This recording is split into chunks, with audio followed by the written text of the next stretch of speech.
Chapters 485, 486, 487, 488। Chapter start. Chapter 485। Land spirit के खिलाफ साजिश। 8 दिन बाद रात का समा था। आसमान में तारे चमक रहे थे और रात की ठंडी हवाएं बह रही थी। फैंग युआन सफेद ऊँट वाले भेड़िए की पीठ पर बैठा निकलने के लिए एकदम तैयार था। गे ग्वांग उसके पास खड़ा था, पिछले कुछ दिनों की सिचुएशन रिपोर्ट कर रहा था। इन 8 दिनों में कई सारे छोटे और मीडियम साइज के कबीलों ने हीरोज असेंबली में शामिल होने के लिए अपना सफर शुरू कर दिया है। अभी क्रेसेंट लेक में सिर्फ कुछ बड़े कबीले ही बचे हैं। बीकाओ श्वान, पे यानफी और बाकी सबसे पहले निकल गए। फैंग युआन ने अपना पोस्चर आराम से एडजस्ट किया।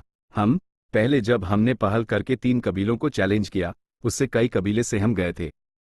क्योंकि हीरोज असेंबली करीब आ रही थी, उनका निकल जाना नॉर्मल है। लेकिन जो बड़े कबीले हैं, उनके पास अपने कई बिजनेसेस की वजह से बहुत कुछ सेटल करना होता है। इसलिए वो आमतौर पर हीरोज असेंबली के सेकंड हाफ में ही आते हैं। सुप्रीम एल्डर समझदार हैं, बात तो एकदम यही है। गे ग्वांग ने मक्खन लगाना शुरू कर दिया। फैंग युआन हल्के से मुस्कुराया। क्रेसेंट लेक के पानी के पौधे बहुत सुंदर हैं, हम अभी कुछ वक्त यहीं रुकेंगे। अभी सफर करने के बजाय हमें लड़ाइयों से मिले फायदों को कंसोलिडेट करना चाहिए। जी लॉर्ड। गे ग्वांग ने राहत की सांस ली। उनकी पहली डिस्कशंस में उनका भी यही इरादा था। गे कबीला अब एक ऐसे मोटे आदमी की तरह हो गया था जिसने बहुत ज्यादा खा लिया हो और अब चल नहीं पा रहा था। इन 8 दिनों में वो दिन रात अपने कैंप ग्राउंड्स बढ़ा रहे थे और उन कैदियों को भर्ती कर रहे थे। अपने रिसोर्सेस का हिसाब लगाने के बाद कबीले की ताकत दिन ब दिन बढ़ रही थी। वो पानी वाले भेड़िए, क्या वो अभी भी वही हैं? फैंग युआन ने पूछा।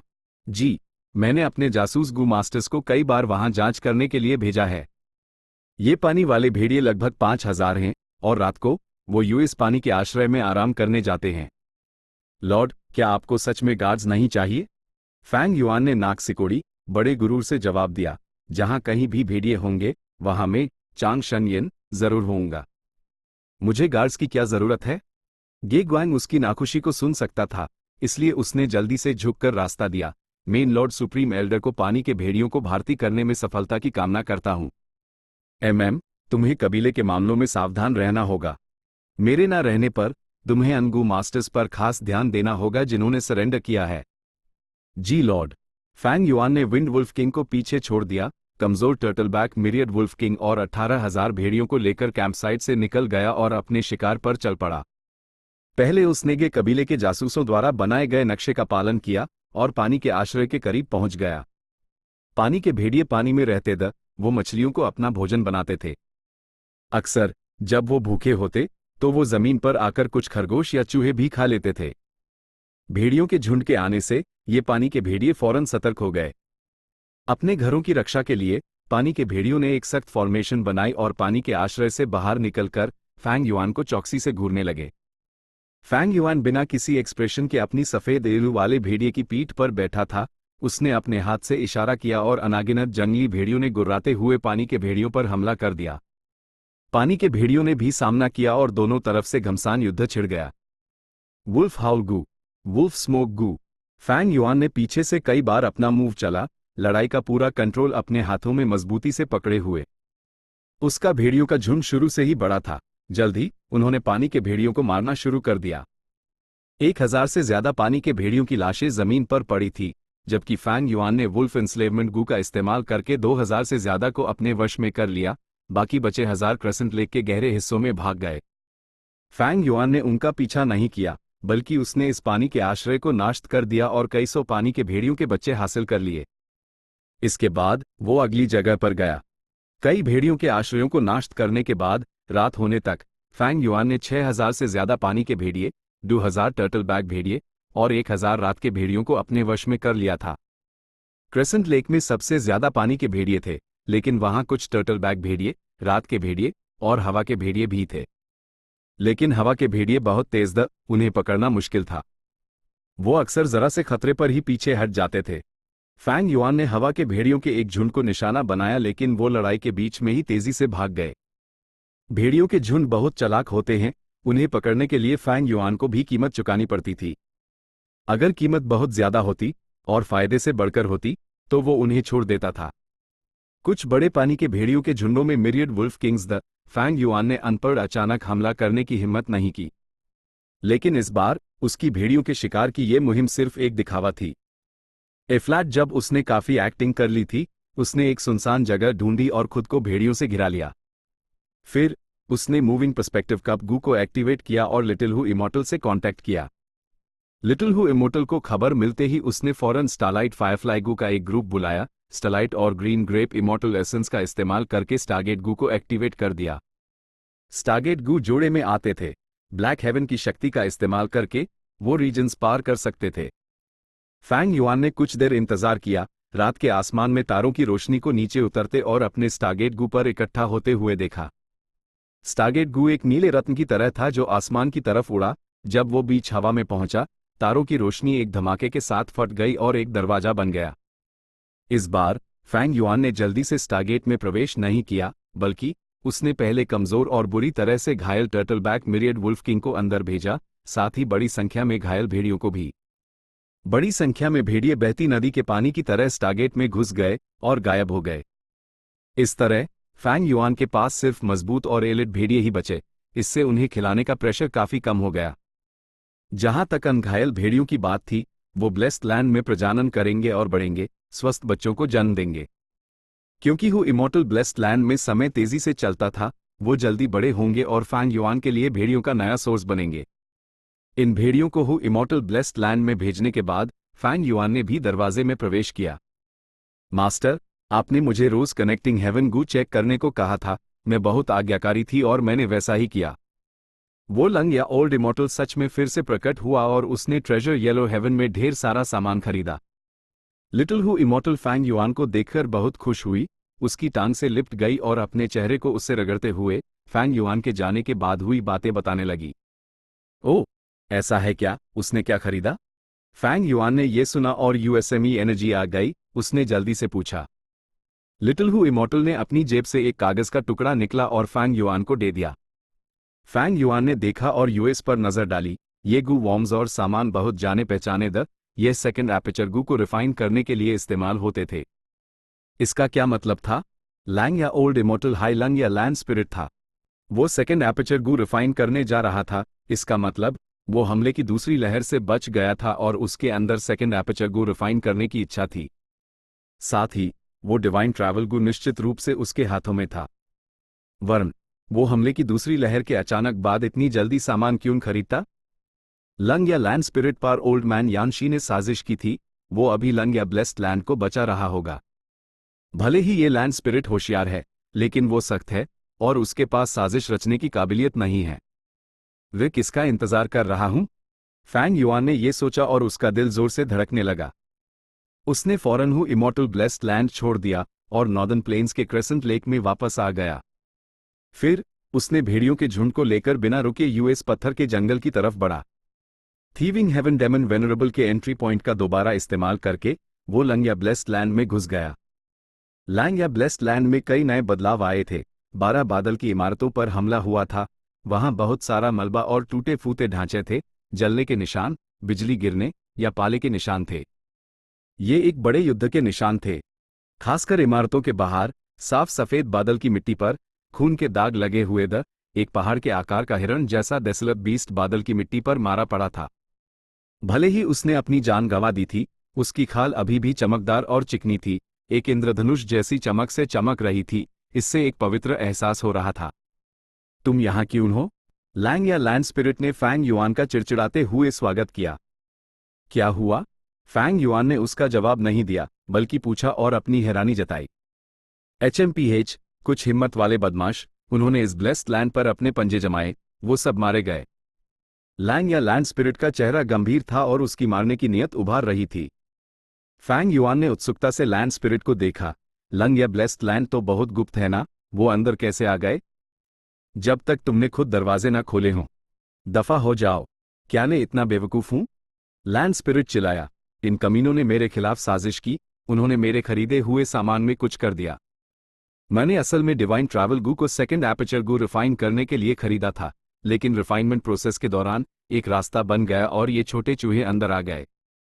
लैंड स्पिरिट ने उन्हें चूहे कहा। लेकिन जब फैंग युआन ने 12 बादल की इमारतों की हालत देखी तो वो लड़ाई की तीव्रता का अंदाजा लगा सकता था। लेकिन लंग या ब्लेस्ड लैंड आखिरकार लॉन्ग हेयर एंसेस्टर का पुराना घर था। सभी समय के नंबर 1 रिफाइनमेंट इमॉर्टल के रूप में, जो 2 वेनरेबल्स के बराबर का दर्जा रखता था, उसके पास निश्चित रूप से गहरी नींव और कई ट्रम्प कार्ड्स थे। हमले की दूसरी लहर इस गहरी नींव को इतनी आसानी से नहीं गिरा सकती थी। कम से कम फैंग युआन जानता था कि लंग या ब्लेस्ड लैंड में 12 डेसोलेट बीस्ट्स अभी सिर्फ एक ही मारा था। हालांकि ओल्ड मैन यानशी अभी भी जिंदा था। हमले की दूसरी लहर आखिरी नहीं बल्कि शुरुआत थी। शो तो अभी शुरू हुआ था।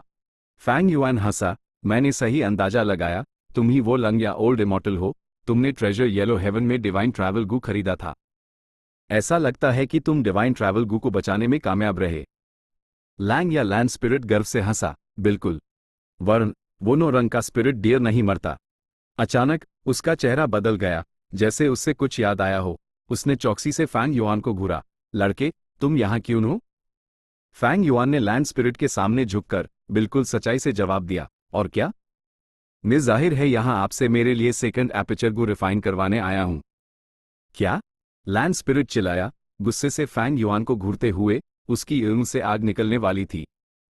लॉन्ग हेयर एंसेस्टर उस जमाने में थीविंग हेवन डेमन वेनरेबल के लिए एक जरूरी इमॉर्टल गू रिफाइन करने में फेल हो गया था, इसलिए उसने उससे वादा किया था कि वो उसके लिए 9 गू वॉर्म्स बिना किसी कीमत के रिफाइन करेगा, चाहे वो मोर्टल हो या इमॉर्टल गू। थीविंग हेवन डेमन वेनरेबल ने 6 मौकों का इस्तेमाल करके 6 इमॉर्टल गू हासिल किए। 3 मौके बचे होने पर उसने उस अपनी विरासतों में सील कर दिया ताकि वो किसी किस्मत वाले इंसान को मिल सके।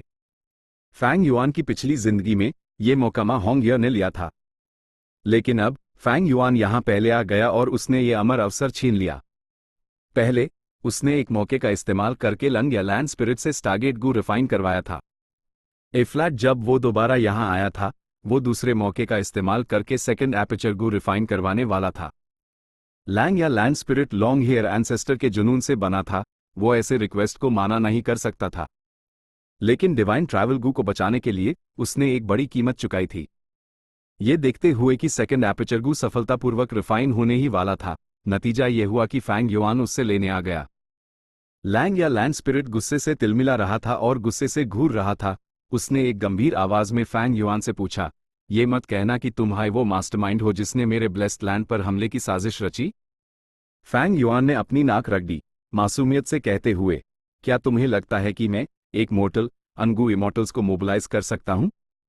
मुझे तो ये तब पता चला कि तुम्हारे पास सेकंड एपर्चर गू की रेसिपी है जब तुमने डिवाइन ट्रैवल गू खरीदा, और अब जब तुमने मटेरियल्स का दूसरा सेट खरीदा है, ये आ गया। लैंग या लैंड स्पिरिट ने गुस्से से अपने दांत पीसे, फैंग युआन की तरफ इशारा करते हुए, तुम इंसान सब के सब चालाक और साजिशी हो। मैंने अनगू इमॉर्टल्स को मार डाला, लेकिन ये सोचना कि ये सब बेकार गया। आखिर में तुमने, इस छोटे से लड़के ने मुझे धोखा दे ही दिया।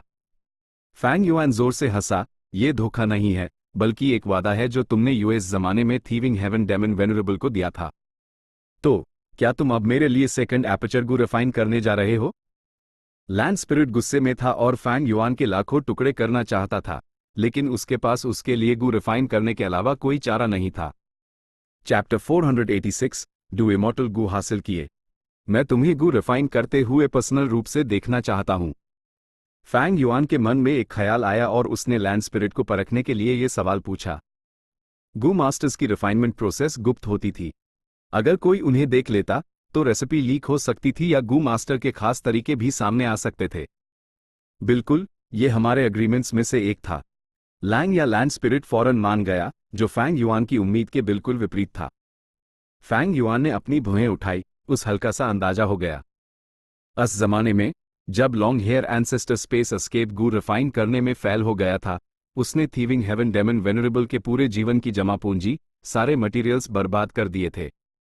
उनमें से कई गू मटेरियल्स बहुत दुर्लभ थे और थीविंग हेवन डेमन वेनरेबल ने उन्हें किस्मत से ही हासिल किया था। थीविंग हेवन डेमन वेनरेबल एक रैंक 9 डेमन वेनरेबल था। उसके नुकसान की भरपाई करने के लिए और अपनी इज्जत बचाने के लिए लॉन्ग हेयर एंसेस्टर ने उसके लिए गू रिफाइन करने का वादा किया। थीविंग हेवन डेमन वेनरेबल को पूरी रिफाइनमेंट प्रोसेस देखने देना, न सिर्फ रेसिपी को डेमन वेनरेबल के सामने उजागर करके उसकी भरपाई करना था, बल्कि ये उसकी बेगुनाही का सबूत भी था। तुमने पूरा प्रोसेस देखा। अगर रिफाइनमेंट फेल होती है तो इससे मेरा कोई लेना देना नहीं। लेकिन अब ऐसी कोई चिंता बाकी नहीं थी। लैंड स्पिरिट्स ब्लेस्ड लैंड की हेवनली पावर और गू इमॉर्टल्स के मरने से पहले के जुनून से बनते थे। उनके मन में बुरे विचार नहीं होते थे, वो साफ दिल और सीधे होते थे। हालांकि Lang Ya land spirit number 1 refinement immortal long hair ancestor से बना था। भले ही उसने अपनी ज्यादातर यादें खो दी थी, उसने लॉन्ग हेयर एंसेस्टर की रिफाइनमेंट की प्रतिभा और उपलब्धियों को बरकरार रखा था। लैंड स्पिरिट को गू रिफाइन करते हुए देखना फैंग युआन के लिए एक बहुत बड़ा फायदा था। मैंने पहले सेकंड एपर्चर गू रिफाइन किया है। इस बार मेन लैंड स्पिरिट की टेक्निक्स को देखूंगा और खुद को बेहतर बनाने के लिए कुछ अनुभव हासिल करूंगा। शायद मुझे प्राचीन काल में लॉन्ग हेयर एंसेस्टर की शान की एक झलक देखने को मिल जाए। फैंग युआन इस गू रिफाइनमेंट का बेसब्री से इंतजार कर रहा था। लैंग या लैंड स्पिरिट ने अपना हाथ हिलाया और उसे एक विशाल हॉल में टेलीपोर्ट कर दिया। यह हॉल सच में बहुत बड़ा था। इसका डायमीटर कम से कम 10 ली था। वहां हर तरह के उपकरण हरे तांबे की कड़ाइयां, लाल स्टील की भट्टियां, रंग बिरंगे पानी के टैंक और यहां तक कि गुफा घर भी। जब गू मास्टर्स गू रिफाइन करते हैं, उन्हें अपने उपकरणों की भी मदद चाहिए होती है। इस हॉल के उपकरण एक व्यापक प्रदर्शनी की तरह थे। यह फैंग युआन के लिए एक बहुत बड़ी यूं खोलने वाली चीज थी। भले ही उसके पास रिबर्थ की वजह से 500 साल का अनुभव था, उसने लगभग 300 साल भटकते हुए और लड़ते हुए ऊपर तक पहुंचने में गुजारे थे। वो सिर्फ अपनी जगह बना पाया था और अपनी आखिरी 200 सालों में दुनिया में आज़ादी से घूमकर अपनी बड़ी इच्छाएं पूरी कर पाया था। इस दौरान भले ही उसने कई दूसरे गू पाथ्स को एक्सप्लोर किया, यूज अर्थली कैलामिटीज का भी सामना करना पड़ा और अपनी ताकतों को मैनेज करना पड़ा, और साथ ही अपने इमॉर्टल गू रिफाइनमेंट के मटेरियल्स इकट्ठा करने पड़े, वो बहुत बिजी और परेशान था। भले हाई रिफाइनमेंट पाथ में उसकी नींव मॉर्टल रेल्म से ऊपर थी, गू इमॉर्टल्स के बीच वो सिर्फ दूसरे या तीसरे दर्जे का था। लॉन्ग हेयर एंसेस्टर जैसे लेजेंड से उसकी कोई तुलना नहीं थी। ये मेरा अर्थ ग्रेड रूम सी गू रिफाइनमेंट हॉल है, लैंग या लैंड स्पिरिट ने परिचय दिया, जिसे सुनकर फैंग युआन का चेहरा बदल गया।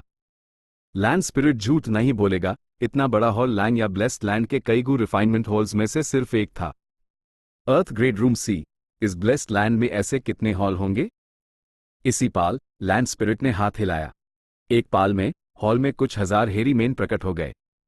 यह हेरी मेन हैरान चेहरे के साथ टेलीपोर्ट हुए लेकिन जल्दी वो जमीन पर घुटनों के बाल बैठ गए, चिल्लाते हुए हेरी मेन लंग या ओल्ड इमॉर्टल को प्रणाम करते हैं। वो सब एक साथ बोले, उनकी आवाजें हॉल में गूंज रही थी। लैंग या लैंड स्पिरिट के चेहरे पर कुछ प्यार दिखा जब उसने कहा, बच्चों तुम उठ सकते हो। फिर उसने अपना हाथ हिलाया और उन्हें गू रिफाइनमेंट के मटेरियल्स भेजे दिए। आज हम एक इमॉर्टल गू रिफाइन कर रहे हैं, जो गू रेसिपी मैंने तुम्हें दी है उसका इस्तेमाल करके ये करो। हेरी मेन साफ तौर पर ऐसे मामलों में अनुभवी थे। ये सुनकर कि वो एक इमॉर्टल गू रिफाइन कर रहे हैं, हेरी मेन जोश में आ गए और उनके चेहरे पर उत्सुकता दिखी। लेकिन तुरंत बाद वो शांत हो गए और अपने हाथों में रेसिपी का अध्ययन करने लगे, फिर गू रिफाइनमेंट शुरू कर दिया। कई हजार हेरी मेन एक साथ गू रिफाइन कर रहे थे। ये पहली बार नहीं था जब फैंग युआन ने ये देखा था। वेरिएंट मेन में हेरी मेन गू रिफाइन करने में सबसे माहिर वो इसके लिए जन्मजात प्रतिभा के साथ पैदा हुए थे। लेस देन ग्रेटर दैन के रिकॉर्ड्स के अनुसार प्राचीन काल में हेरी मेन ने गू रिफाइन करना शुरू किया था, यहां तक कि रेंजू के पहले बेटे वर्डन ग्रेट सन को बांधकर यूज एटर्नल गू रिफाइन करने की कोशिश की थी। हेरी मेन अपनी प्रतिभा और प्रेरणा का इस्तेमाल करके गू रिफाइन करते हैं। वो आराम से काम करते थे और उनमें इंसानी गू मास्टर्स की तरह टूलवर्क का कोई निशान नहीं था। गू इमॉर्टल स्टेज पर मॉर्टल से आगे निकल चुके, उन्हें गू रिफाइन करने में मदद के लिए वो कुछ हेरी मेन को पालते थे। फैंग युआन की पिछली जिंदगी में उसने भी अपने ब्लेस्ड लैंड में कुछ रखे थे, लेकिन वो ब्लड सी ब्लेस्ड लैंड था। वहां का माहौल कठोर था और कई बैचेस हेरी मेन मर गए, जिससे उन्हें पालने में उसकी दिलचस्पी खत्म हो गई। फैंग युआन के गू इमॉर्टल बनने के बाद उसने अपने डिमोनिक सेक्ट के लिए बड़ी संख्या में गू रिफाइन करवाने के लिए बहुत सारे हेरी मेन इकट्ठा किए थे। ठीक अपने अनुभवों की वजह से वो बता सकता था कि यहाँ के हेरी मेन आम नहीं थे। इन हेरी मेन को बस बहुत ही अच्छे से पाला गया था। उनके बाल और खाल को देखो, वो साफ और चमकदार उनकी ईंखी में रूह थी और उनके चेहरे ऊर्जा से भरे इससे पता चलता था कि वो एक अच्छे माहौल में रहते थे और लंग या लैंड स्पिरिट ने उन पर कभी अत्याचार नहीं किया था। सबसे जरूरी बात, यह हेरी मेन बहुत फुर्तीले और तेजी से चलते हर एक गू रिफाइनमेंट का बड़ा माहिर था। गू रिफाइनमेंट प्रोसेस के दौरान कुछ बूढ़े हेरी मैन ने तो रेसिपी में सुधार के लिए अपने सुझाव भी दिए। उनके आसान मूवमेंट्स को देखकर फैंग युआन का दिल जोर से धड़क रहा था। ऐसे हेरी मैन का ग्रुप अगर ट्रेजर येलो हेवन में बेचा जाता तो वो एलीट गुलामों के भी एलिट होते। कम से कम 21 मीटर की ट्रेजर लाइट होती, वो गू इमॉर्टल्स उनके लिए लड़ पड़ते। इन हेरी मैन की उपलब्धियां हैरान करने वाली थी, उनमें से ज्यादातर रिफाइनमेंट मास्टर्स थे। कई बूढ़े हेरी मैन जो रेसिपी में सुधार का सुझाव दे सकते थे, वो पहले से हाई रिफाइनमेंट ग्रैंड मास्टर्स थे। अभी फैंग युआन मुश्किल से एक रिफाइनमेंट मास्टर था। इतने कुशल अधीनस्थों के साथ रिफाइनमेंट प्रोसेस फैंग युआन के संचा पर्वत पर किए गए रिफाइनमेंट से 10 गुना से भी ज्यादा तेज था। इन हेरी मैन ने आधा बना प्रोडक्ट तैयार किया और उस जांच के लिए बूढ़े हेरी मैन को दे दिया, फिर use Lang Ya land spirit को दिया। लैंग या लैंड स्पिरिट ने जल्दी से आधे बने प्रोडक्ट्स इकट्ठा किए और उन्हें चेक करने के बाद कुछ टुकड़े नाश्त कर दिए और हेरी मैन से उन्हें दोबारा रिफाइन करवाया। कई कोशिशों के बाद लंग या लैंड स्पिरिट आखिरकार संतुष्ट हुआ और खुद काम करने लगा, आसानी से सेकंड एपर्चर गू का आधा बना प्रोडक्ट हासिल कर लिया। ये वैसा ही आधा बना वर्जन था जो अभी फैंग युआन के पास था। लेकिन फैंग युआन जानता था कि लंग या लैंड स्पिरिट के हाथों में जो था उसकी क्वालिटी बहुत ज्यादा थी। आखिर में लंग या लैंड स्पिरिट ने डिवाइन ट्रैवल गू निकला। इस डिवाइन ट्रैवल गू की सतह खराब थी, वो चोटों से भरी हुई थी और ये देखकर फैंग युआन का दिल उछाल पड़ा। लड़के, अभी भी देर नहीं हुई है, तुम अपना मन बदल सकते हो। लैंग या लैंड स्पिरिट ने अपना काम रोका, फैंग युआन से अनुरोध किया। फैंग युआन ने उंगली सिकोड़ी, सोचने के बाद वो हंसा, नहीं, कृपया जारी रखें। साजिशी साथी, मैं तुमसे ये छिपा नहीं सका। लैंग या लैंड स्पिरिट ने कोसा, अपनी नाक दबाते हुए उसने कई गू वॉर्म्स और कुछ कीमती मटेरियल्स टेलीपोर्ट किए। फैंग युआन ने उंगली फैला कर देखा, वो उनमें से सिर्फ 2 को पहचान पाया। वो गू रिफाइनमेंट में सफलता की संभावना बढ़ाने वाली कीमती चीजें थी। अगर उन्हें ट्रेजर येलो हेवन में रखा जाता तो ट्रेजर लाइट 18 मीटर तक जाती। लैंग या लैंड स्पिरिट की हर हरकत अनागिनत नजरों को आकर्षित कर रही थी। हेरी मैन आश्चर्य से देख रहे थे, उनके शरीर कांप रहे थे, उनकी एनी में अत्यंत श्रद्धा थी। फैंग युआन बड़ी उम्मीद से देख रहा था, जब लंग या लैंड स्पिरिट गू रिफाइन कर रहा था, वो पानी की तरह सहजता से चल रहा था, कोई फालतू हरकत या घबराहट का माहौल नहीं था। लैंग या लैंड स्पिरिट ने बेमिसाल नियंत्रण दिखाया, फैंग युआन को बहुत कुछ सीखने को मिला। भले ही वो ऐसे ही देखते रहना चाहता था, फैंग युआन ने अपने होठ काटे और खुद को इससे बाहर निकलने पर मजबूर किया, अपनी योजना पर काम करना शुरू कर दिया। वो पालथी मारकर बैठ गया और 2 गू निकले जो उसने पहले से तैयार रखे थे। एक था क्लियर माइंड गू, दूसरा था अवेकन क्लाउड गू। ये दोनों गू रैंक 4 द। जब फैंग युआन ने उनमें प्राइमेवल एसेंस डाला, उन्होंने काम करना शुरू कर दिया। क्लियर माइंड गू एक हवा के झोंके में बदलकर उसके दिमाग में घुस गया। रूई जैसा अवेकन क्लाउड गू एक छोटे सफेद बादल में बदल गया और फैंग युआन के सिर के ऊपर तैरने लगा। फैंग युआन यूएस रोशनी के गोले को घूर रहा था जिसे lung Ya land spirit manipulate कर रहा था, और साथ ही 4 बेहतरीन शराबें बाहर निकाल रहा था। कनेक्टिंग हेवन गू के जरिए ट्रेजर येलो हेवन में घुसकर उसके लिए बेहतरीन शराबें इकट्ठा करना आसान था। इस पैल के लिए उसने कम से कम 14 अलग अलग शराबें तैयार की थी। फैंग युआन की हरकत को महसूस करते हुए लंग या लैंड स्पिरिट ने नापसंदगी से नाक सिकोड़ी, लेकिन उसने उसके साथ कुछ नहीं किया। फैंग युआन ने अंदर ही अंदर रहत की सांस ली, अस चुभने वाली रोशनी को नजरअंदाज करते हुए जो उसकी ऊँग से आंसू बहा रही थी, वो रोशनी के गोले को ध्यान से घूर रहा था। आखिरकार उसने डिवाइन ट्रैवल गू को बहते पानी में बदलते हुए देखा जो दूसरे मटेरियल्स के साथ मिल गया। फैंग युआन ने जल्दी से शराब के मटके निकले और शराब गद पी गया। उसी समय नशे का एक तेज एहसास उस पर हावी हो गया। फैंग युआन ने जल्दी से क्लियर माइंड गू एक्टिवेट किया, खुद को जबरदस्ती जगाए रखा, उसके दिमाग में साफ सुथरापन लौट आया। उसी समय अवेकन क्लाउड गू गरजा और ये सुनिश्चित किया कि उसका दिमाग अपने पीक कंडीशन पर है। 4 शराबें पीने के बाद फैंग युआन अभी भी होश में था, लेकिन उसने महसूस किया कि अभी तक कुछ नहीं हुआ था। रोशनी अभी भी बदल रही थी, वो शुरू से कई गुना बढ़ चुकी थी, वो एक हाथी से भी बड़ी थी। लगता है डिवाइन ट्रैवल गू अभी तक गायब नहीं हुआ है, इमॉर्टल गू अनोखे होते हैं, मुझे पीते रहना होगा। फैंग युआन ने एक और मटका निकला और उस खोलकर उसकी शराब गद पी गया। रोशनी का गोला सिकुड़ गया और लंग या लैंड स्पिरिट का चेहरा और भी गंभीर हो गया जब उसने रोशनी के गोले को पकड़ा। एक पाल बाद जब फैंग युआन ने 8वीं शराब पी, उसकी नजर पहले ही धुंधली हो रही थी। इसी पाल लंग या लैंड स्पिरिट के हाथ में रोशनी का गोला फैलता और सिकुड़ता रहा। 3 से 5 बार के बाद वो स्थिर हो गया और सेकंड एपर्चर गू बन गया। जिस पल सेकंड एपर्चर गू बना, फैंग युआन का शरीर कांप उठा और उसके शरीर का सारा नशा नदियों के समुद्र में मिलने की तरह एक जगह इकट्ठा हो गया, एक बिंदु में संघनित हो गया। ना जाने कहां से एक दिव्य अवसर उतरा और डाउ मार्क बन गया, जिससे ये बिंदु एक गू में फट गया, डिवाइन ट्रैवल गू। सेकंड एपर्चर गू, डिवाइन ट्रैवल गू। एक ही समय में डू इमॉर्टल गू हासिल किए। फैंग युआन पूरी तरह से होश में आ गया और उत्साह से खड़ा हो गया, जोर जोर से हंसने लगा। सच में एक गहरी साजिश। लैंग या लैंड स्पिरिट ने थकान भरे चेहरे से फैंग युआन को देखा, उसका शरीर भी खोखला और कमजोर हो रहा था। फैंग युआन हाई वो शख्स था जिसे थीविंग हेवन डेमन वेनरेबल की विरासत मिली थी।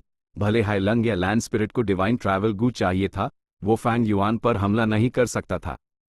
हेरी मेन ने गुस्से और नफरत भरी नजरों से फैंग युआन को देखा।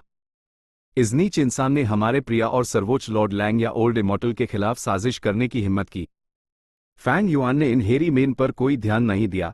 उसने अपनी हंसी रोकी और लंग या लैंड स्पिरिट के सामने झुका। ये तो बस एक मामूली साजिश थी, ये शालीन होने के करीब भी नहीं है। आज मेरी उम्र सच में खुल गई और मुझे बहुत फायदा हुआ। मैं अपने कर्मों पर शर्मिंदा हूं, लेकिन मैं आपका सम्मान करता हूं। मैं आपका चेला बनने को तैयार हूं।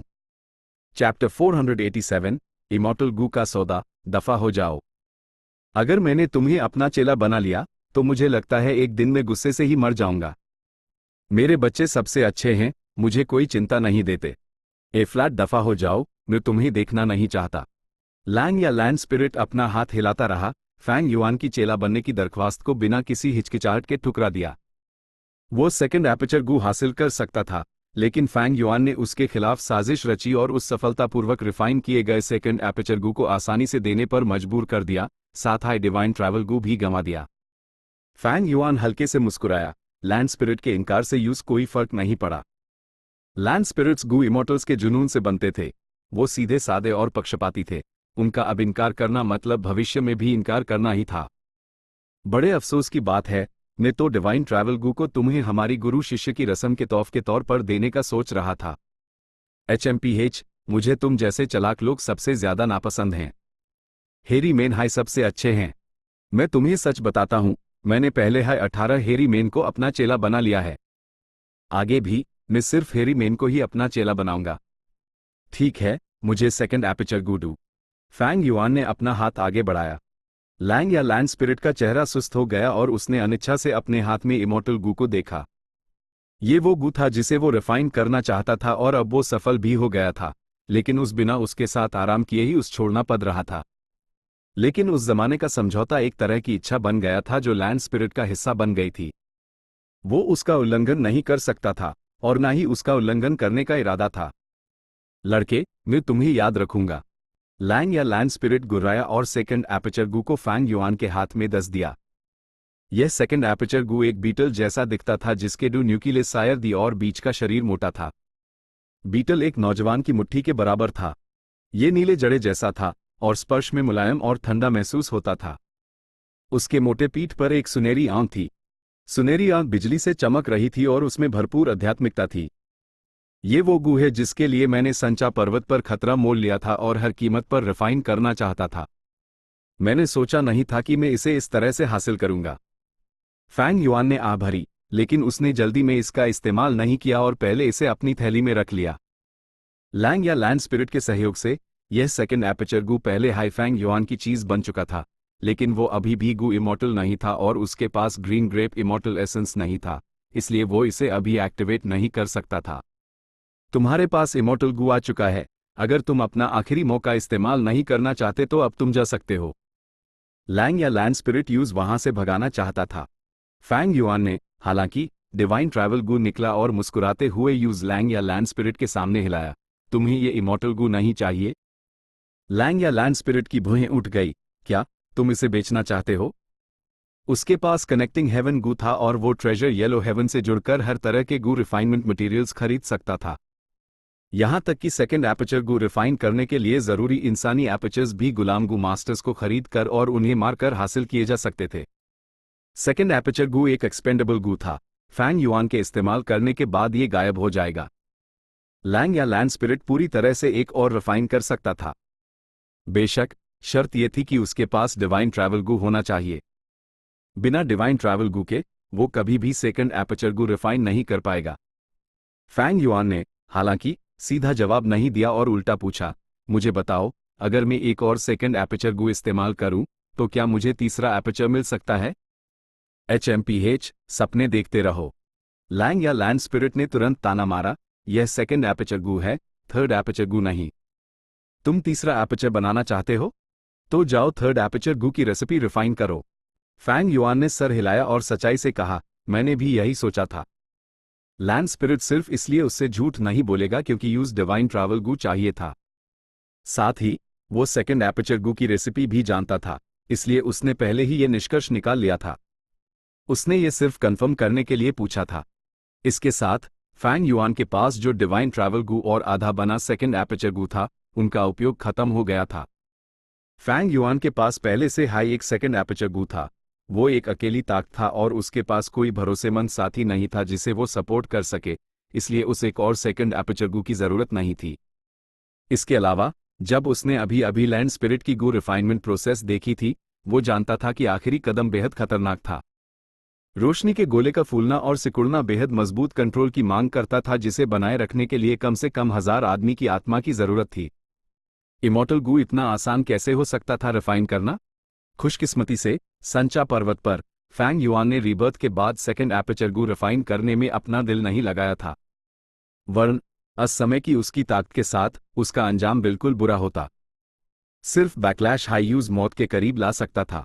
बेशक वो उन्हें ट्रेजर येलो हेवन में भी बेच सकता था, लेकिन अगर वो ऐसा करता तो वो ओल्ड मैन यानशी का ध्यान अपनी तरफ खींचा लेता और अपने कई ट्रम्प कार्ड्स को उजागर कर देता। साथ ही जो चीजें उस मिलती उनमें दूसरे गू इमॉर्टल्स द्वारा छेड़छाड़ की जा सकती थी। लैंग या लैंड स्पिरिट के साथ सौदा करना अलग था। कम से कम लैंड स्पिरिट यूज खराब माल नहीं देगा और उसके पास मजबूत फाइनेंशियल रिसोर्सेज भी थे, इसलिए वो गू रिफाइन करने के लिए डिवाइन ट्रैवल गू खरीद सकता था। आखिरी पर सबसे जरूरी, फैंग युआन खुद को उजागर होने से भी बचा सकता था, इसलिए यह बहुत सुरक्षित था। लैंड स्पिरिट, एक नजर इस पर डालो कि यह क्या है। फैंग युआन ने थोड़ी देर सोचा और फिर सीधे आधा बना सेकंड एपर्चर गू निकला जिसे उसने खुद रिफाइन किया था। इस आधे बने प्रोडक्ट की शक्ल धुंधली थी, जैसे एक आधा बना मिट्टी का बर्तन जिसमें जिंदगी का कोई निशान नहीं था। ये एक भौर पत्थर के टुकड़े जैसा था जिसे एक बीटल की शक्ल में तराशा गया था।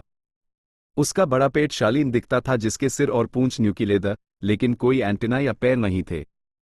भले ही उसकी शक्ल असली सेकंड एपर्चर गू जैसी थी, गुणवत्ता में अंतर के कारण उनकी तुलना साफ तौर पर नहीं की जा सकती थी। लैंग या लैंड स्पिरिट की आंखें इस आधे बने प्रोडक्ट को देखकर चमक उठी। सोचना भी नहीं था कि तुम असल में इस स्टेज तक पहुंच गए हो। लेकिन सेकंड एपर्चर गू रिफाइन करने का सबसे मुश्किल कदम आखिरी कदम है। उससे पहले के कदम मास्टर लेवल के रिफाइनमेंट पाथ गू मास्टर्स द्वारा रिफाइन किए जा सकते हैं। लैंड स्पिरिट के लहजे में खुशी का एक अंश था। फैंग युआन के पास डिवाइन ट्रैवल गू और आधा बना प्रोडक्ट भी था। अगर वो दोनों हासिल कर लेता तो सेकंड एपर्चर गू रिफाइन करने के लिए सिर्फ आखिरी कदम ही बचा था। लैंग या लैंड स्पिरिट के लिए इस लालच का सामना करना मुश्किल था। बोलो, तुम्हें क्या चाहिए? लैंग या लैंड स्पिरिट ने अपनी जलती हुई नजर हटाई और फैंग युआन को देखा। फैंग युआन ने अपने दाएं हाथ में डिवाइन ट्रैवल गू को देखा और तुरंत कहा, इमॉर्टल गू अनमोल होते हैं, इसलिए बेशक मैं इसे एक और इमॉर्टल गू के साथ बदलना चाहता हूं। इमॉर्टल गू के सौदे में यह पुराना नियम है।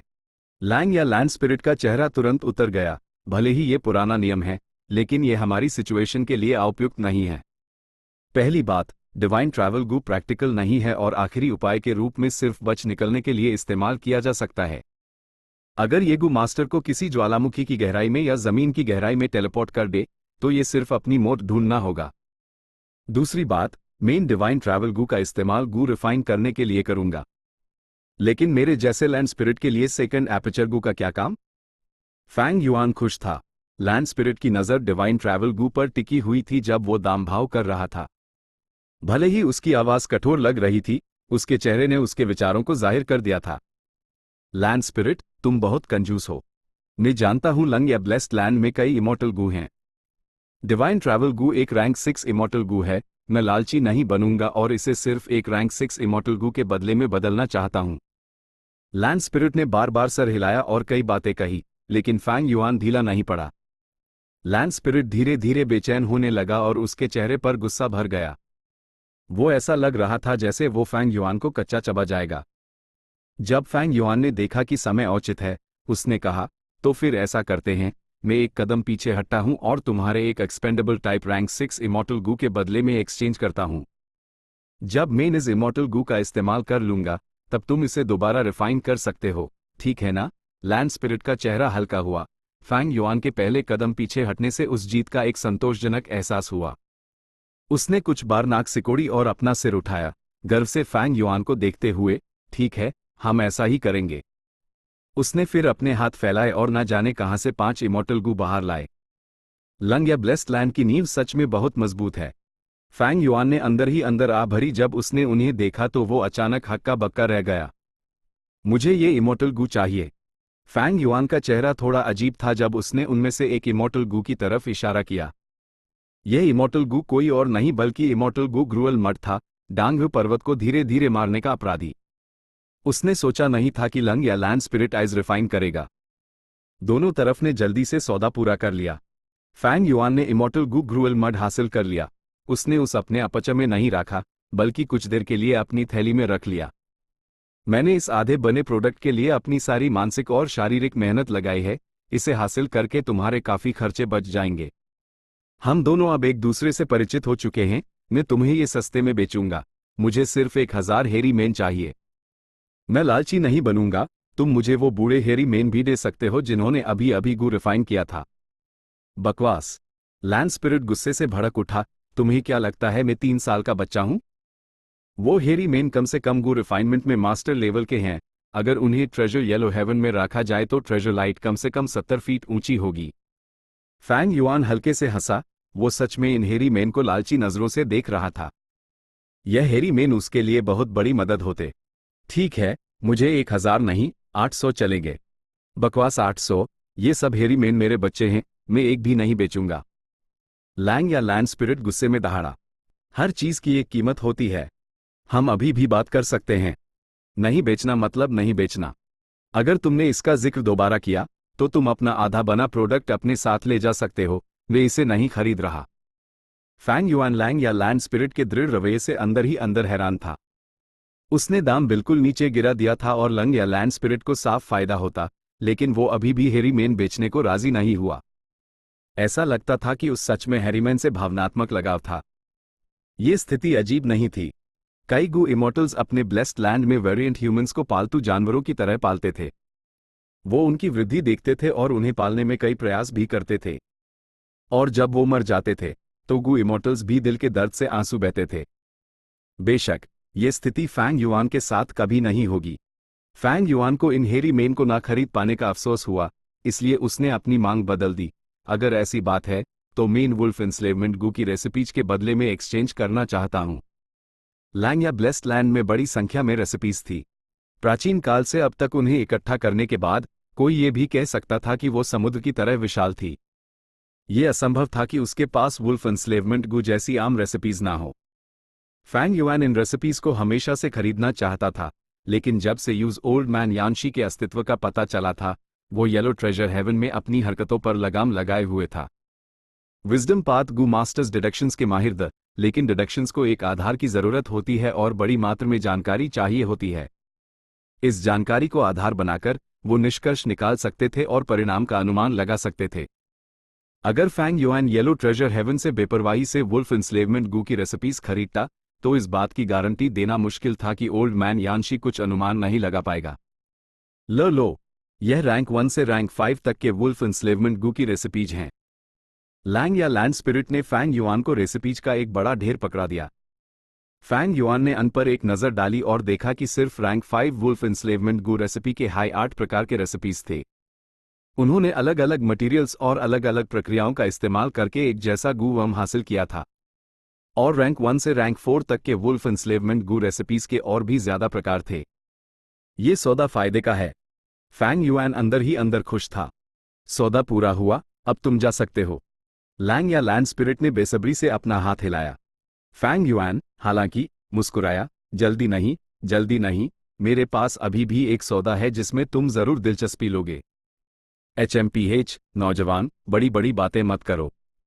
इस दुनिया में ऐसी बहुत कम चीजें हैं जो इस बूढ़े आदमी में दिलचस्पी जागा सके। लैंग या लैंड स्पिरिट ने अपनी दाढ़ी सहलाई और गर्व से कहा, इस बार मैं जो सौदा कर रहा हूं वो जानकारी का है। ये जानकारी यूएस समय के बारे में है जब मेन सेकंड एपर्चर गू का इस्तेमाल करूंगा। लैंग या लैंड स्पिरिट का चेहरा सुस्त हो गया और वो हक्का बक्का होकर फैंग युआन को देखने लगा। उसकी भुएं गहरी हो गई और उसने फैंग युआन को अत्यंत घृणा और नफरत से देखा। तुम इतने नीच और बेशरम कैसे हो सकते हो? क्या तुम्हारे नैतिक पतन की कोई सीमा नहीं है? हा हा हा। फैंग युआन जोर से हंसा। क्या ऐसा हो सकता है कि तुम इस जानकारी में दिलचस्पी नहीं रखते? लैंग या लैंड स्पिरिट को तुरंत लगा जैसे उसके साथ बलात्कार हुआ हो और उस अभी भी अपराधी से माफी मांगने का अपमान सहना पड़ रहा है। क्या वो दिलचस्पी नहीं ले सकता था? सेकंड एपर्चर गू एक इमोर्टल गू था और इमोर्टल गू अनोखे होते थे। अगर फैंग युआन ने इसका कभी इस्तेमाल नहीं किया तो वो हमेशा के लिए एक और सेकंड एपर्चर गू रिफाइन नहीं कर पाएगा। तुम इसे कैसे बेचना चाहते हो? लैंड स्पिरिट ने फैंग युआन को पीटने की इच्छा को दबाते हुए और अपना गुस्सा निगलते हुए पूछा। फैंग युआन ने अपनी एड़ी सिकोड़ी। उनमें तेज रोशनी की किरणें चमक रही थी। मैं तुम्हारा फायदा नहीं उठाऊंगा, इसलिए मैं जानकारी के बदले जानकारी चाहता हूं। Main imperial court blessed land में 88 ट्रू यांग बिल्डिंग के बारे में सारी जानकारी जानना चाहता हूं। 88 ट्रू यांग बिल्डिंग? तुम्हें असल में यह पता है कि इस इमोर्टल गू हाउस का मुझसे कुछ लेना देना है? लैंड स्पिरिट हैरान रह गया। चैप्टर 488, मायिंग जी थड थड थड। दूर से तेज कदमों की आवाजों का सिलसिला आया। जल्द ही दहशत पंजा घोड़ों पर सवार गू मास्टर्स का एक झुंड दलदल में पहुंचा। दहशत पंजा घोड़ों की इर्द खून से लाल थी, उनके बड़े दांत थे और वो मांसाहारी थे। उनके शरीर पर कोई बाल नहीं थे। चमड़ी सख्त थी और उनके मसल्स साफ दिखाई दे रहे थे, जिससे एक ऐसी ताकत का एहसास हो रहा था जिसे कम नहीं आंका जा सकता था। सबसे अजीब बात यह थी कि उनके घोड़े के खुर नहीं थे, बल्कि 4 लंबे तेज पंजे थे। पंजों के बीच झाली भी जुड़ी हुई थी, इसलिए दहशत पंजा घोड़े न सिर्फ चढ़ाई के लिए उपयुक्त बल्कि दलदल में भी आजादी से चल सकते थे।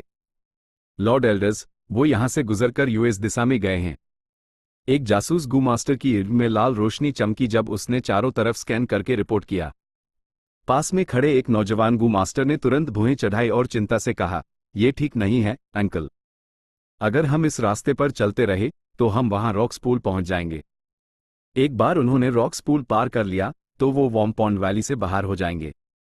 फिर उन्हें मारना मुश्किल हो जाएगा। रिलैक्स, फेई किंग पर तुम्हारे दांत के जहर गू का असर हुआ है और वो गंभीर संकट में है। ऊपर से वो अपने बच्चे को भी साथ लाया है। वो अपने घोस्ट क्लाउड से जितना आगे बढ़ेगा जहर उतना ही खराब होता जाएगा। ही, वो ज्यादा दूर नहीं भाग पाएगा। चलो पीछा जारी रखें। एल्डर्स हंसे और उन्होंने हाथ हिलाकर पीछा जारी रखा। जब वो बिखरे हुए जंगल में पीछा करने लगे, जिस दलदल पर वो खड़े थे वो अचानक उभरने लगी और एक पीले रंग का रेशम का कीड़ा बाहर निकला। रेशम का कीड़ा अंदर से टूटा और 2 लोग बाहर निकले, एक आधे उम्र का गू मास्टर और एक बच्चा। दोनों बहुत बुरी हालत में दिख रहे थे और हौंफते हुए जमीन पर गिर पड़े। आखिरकार हमने उन्हें धोखा दे दिया। आधे यूएमआर के गू मास्टर फेई किंग का पूरा चेहरा बैंगनी रंग का हो गया था, जहर गहरा फैल चुका था। उसका मूवमेंट गू, स्विफ्ट गोस्ट क्लाउड गू, के साथ छेड़छाड़ की गई थी। फेई किंग को कुछ गलत लग रहा था जब उनका पीछा किया जा रहा था, इसलिए उसने तुरंत स्विफ्ट गोस्ट क्लाउड गू को छोड़ दिया और उस उड़ने दिया। उसके बाद उसने अपने बेटे को लिया और दलदल में छिप गया। लेकिन इसके साथ उसने अपनी मूवमेंट की सहमता खो दी और उसका शरीर भी जहरीला हो गया था। अब बचने की कोई उम्मीद नहीं बची थी। फी चैंग, तुम नीच आदमी। कबीले के नेता के पद के लिए तुमने अपने ही चचेरे भाई को चुपके से जहर दे दिया। धिक्कर है तुम पर, पापी। फेई किंग जितना सोचता उतना ही गुस्सा होता।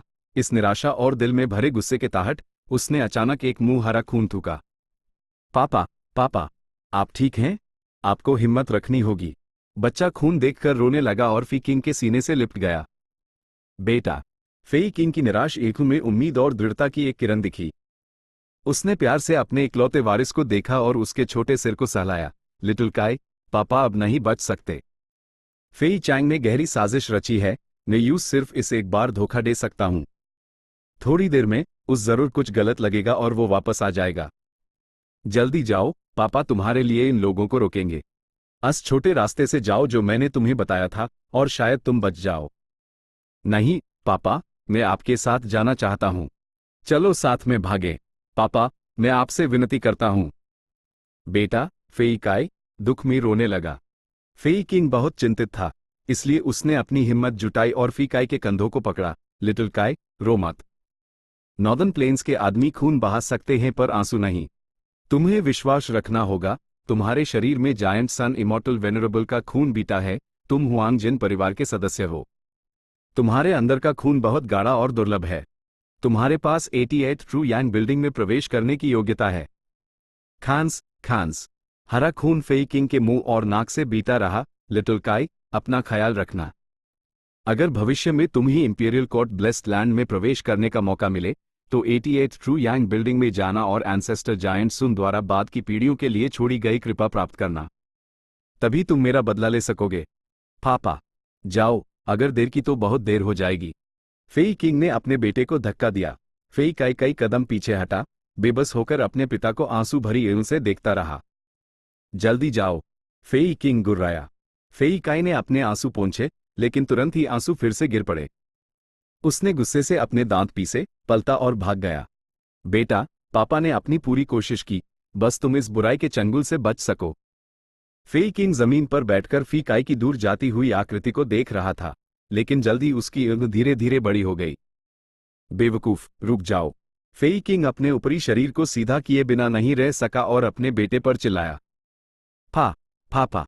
फेई काई कुछ ही कदम भागा था कि उसने फेई किंग की चिल्लाहट सुनी। उसने शंका से वापस देखा। फेई किंग के माथे पर नसें उभार आई जब वो चिल्लाया, तुम गाढ़े, मैंने तुम्हें उत्तर पश्चिम दिशा में भागने को कहा था। तुम दक्षिण पूर्व की तरफ क्यों भाग रहे हो? क्या तुम कबीले के कैंप में वापस जाकर अपनी मौत ढूंढने की सोच रहे हो? आह आह। फेई काई ने जल्दी से दिशा बदली, लेकिन फेई किंग जल्द हाई फिर चिल्लाया, तुम मंद बुद्धि, वो दक्षिण पश्चिम दिशा है। फेई काई ने जल्दी से फिर दिशा बदली, सही रास्ते की तरफ बढ़ते हुए, और तभी फेई किंग ने एक गंदी हवा की सांस छोड़ी। साय। अधे यूएमआर के गू मास्टर ने बेबस होकर आह भरी। उसका बेटा गाढ़े खून वाला था, लेकिन थोड़ा बेवकूफ था और ऊपर से उसकी दिशा ज्ञान बहुत खराब थी। क्या वो सच में यूएस दिन को देखने के लिए बच पाएगा? फेई चैंग की गहरी साजिश के बारे में सोचते हुए फेई किंग को बड़ी उम्मीद नहीं थी, लेकिन उसने जो कर सकता था वो किया। अब सब कुछ ऊपर वाले पर निर्भर था।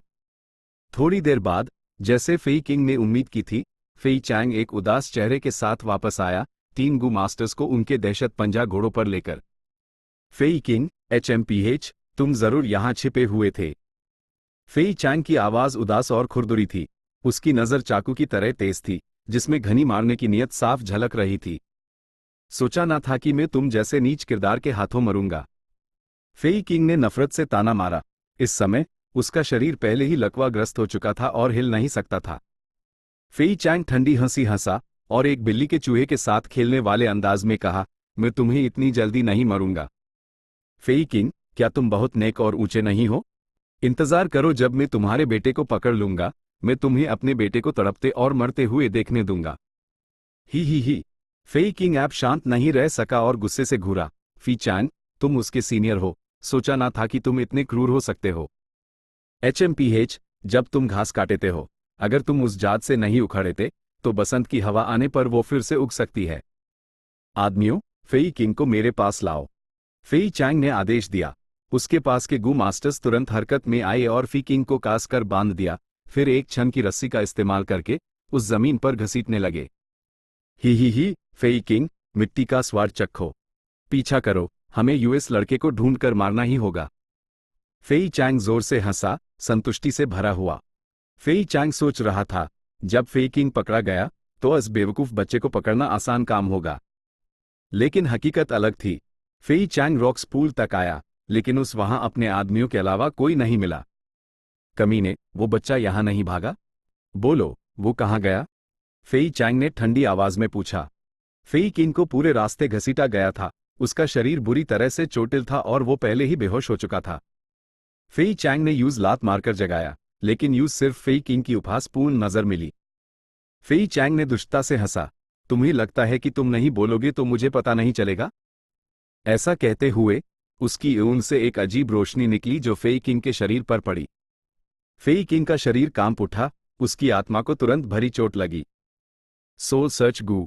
फेई चैंग ने अपना हड्डियों वाला दाहिना हाथ बढ़ाया और फी किंग का सिर पकड़ा, फिर अपनी अंग बैंड करके अपना प्राइमेवल एसेंस उत्तेजित किया।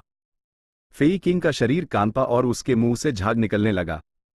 दृश्य देख रहे डुगू मास्टर्स डर से शांत रहे। एक पाल में फेई चैंग ने अपनी एड़ी खोली। उसका चेहरा पीला पड़ गया था और उसकी नज़र धुंधली थी। यह रैंक 3 सोल सर्च गु आत्मा में संग्रहित यादों का एक हिस्सा खोज सकता था, लेकिन इसकी कई सीमाएं थी। पहले तो जो यादें मिलती थी वो बहुत अव्यवस्थित होती थी और दूसरे इसे बार बार इस्तेमाल नहीं किया जा सकता था, वरन ये आत्मा को भ्रमित कर सकता था और व्यक्ति को धुंधली चेतना वाला बना सकता था। इस प्रकार ये खुद के लिए बेहद हानिकारक हो सकता था। फेई चैंग की फेई किंग से लंबे समय से दुश्मनी थी और वो ये भी जानता था कि फी काई का खून गाढ़ा है। वो तभी शांत हो सकता था जब वो यूएस बच्चे को खुद मारे। इसलिए उसने सोल सर्च गू का इस्तेमाल करने में कोई कसर नहीं छोड़ी। तो पास में एक गुप्त रास्ता था। HMPH। फेई चैंग गर्व से मुस्कुराया।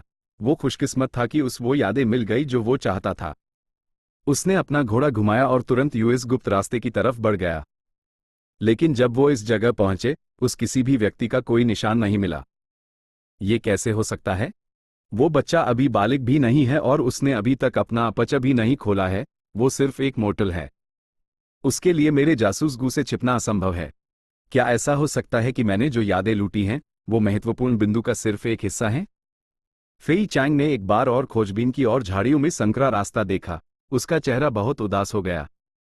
वू वू। ठीक उसी समय वॉर्म पॉन्ड वैली के बाहर से एक गहरा और शक्तिशाली ब्यूगल बजने की आवाज आई। फेई चैंग और बाकी सब तुरंत पीले पड़ गए। लॉर्ड एल्डर्स, कृपया सेना को मजबूत करने के लिए वापस चलें। मां कबीले ने एक विशाल सेना लाई है, बिना किसी सूचना के युद्ध शुरू कर दिया है। कबीला पहले से ही आपातकालीन स्थिति में है। एक गू मास्टर जानकारी के साथ एक उड़ते हुए पक्षी पर तेजी से आया। क्या? फेई चैंग बेहद हैरान था। जैसे हाईफेई कबीले की आंतरिक गड़बड़ी शुरू हुई, मां कबीला आक्रमण करने आ गया। ये टाइमिंग बहुत ज्यादा सहयोग से थी।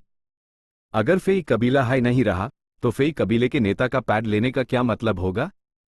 बचाओ, मौत तक बचाओ, हमें बचाना ही होगा। वॉर्म पॉन्ड वैली बचाने में आसान और हमला करने में मुश्किल है। मां कबीले की सेना का पीछे हटना असंभव नहीं है। सही है, मेरे पास अभी भी उम्मीद है। ये सोचते हुए फेई चैंग ने तुरंत फी काई को अपने दिमाग से निकाल दिया, फिर तेजी से कबीले के कैंप की तरफ दौड़ा।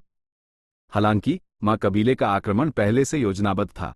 उन्होंने फी कबीले की आंतरिक गड़बड़ी का फायदा उठाया और घाट लगाकर हमला किया। फेई कबीले के पास शायद वॉर्म पॉन्ड वैली पर कब्जा करने का फायदा था, लेकिन आखिरकार वो मां कबीले के मजबूत और विशाल सैनिक लहर का सामना नहीं कर सके। ठीक जैसे हाईफैंग युआन ने लंग या ब्लेस्ड लैंड में प्रवेश किया, नॉर्दर्न प्लेन्स में एक बड़ी घटना घटी। हुवैंग जिन परिवार की एक बड़ी ताकत, फेई कबीला जो वॉर्म पॉन्ड वैली पर कब्जा किए हुए था, उनका सर्वनाश हो गया। बेशक इस खबर से पूरे नॉर्दर्न प्लेन्स में एक बड़ा प्रभाव पड़ेगा। एक दलन पर मां कबीले के उच्च अधिकारी अपने युद्ध घोड़ों से बर्बाद फी कबीले के कैंप को देख रहे थे। ये लोग एक नौजवान के चारों तरफ घेरा बनाए हुए थे, जैसे तारे चांद के चारों तरफ होते हैं। मल के ढेर गाड़ियों में भरते देखकर और कैदियों के समूह को ले जाते देखकर मां कबीले के उच्च अधिकारियों के चेहरे पर खुशी का भाव था। एक रैंक 3 गू मास्टर एल्डर ने बीच में खड़े नौजवान की तरफ मुट्ठी बैंड करके कहा, यंग मास्टर को बढ़ाए। ये सब यंग मास्टर की योजना के कारण हुआ कि फी कबीले में फूट डालकर और आंतरिक गड़बड़ी पैदा करके हम इतनी आसानी से वॉर्म पॉन्ड वैली पर कब्जा कर सके, फेई कबीले को निगल सके और कबीले के लिए महान यश स्थापित कर सके। ये नौजवान मां कबीले का युवा नेता मा यिंगजिए था। उसकी पीठ चौड़ी थी और कमर पतली, तेज भुएं और चमकदार ईंटें, एक वीरतापूर्ण आत्मा और रैंक 4 मिडिल स्टेज की कल्टिवेशन थी। वो कुछ प्रसिद्धि वाला एक एंस्लेवमेंट पाथ गू मास्टर था, जिसे लिटिल मा जुन भी कहा जाता था। Chapter and.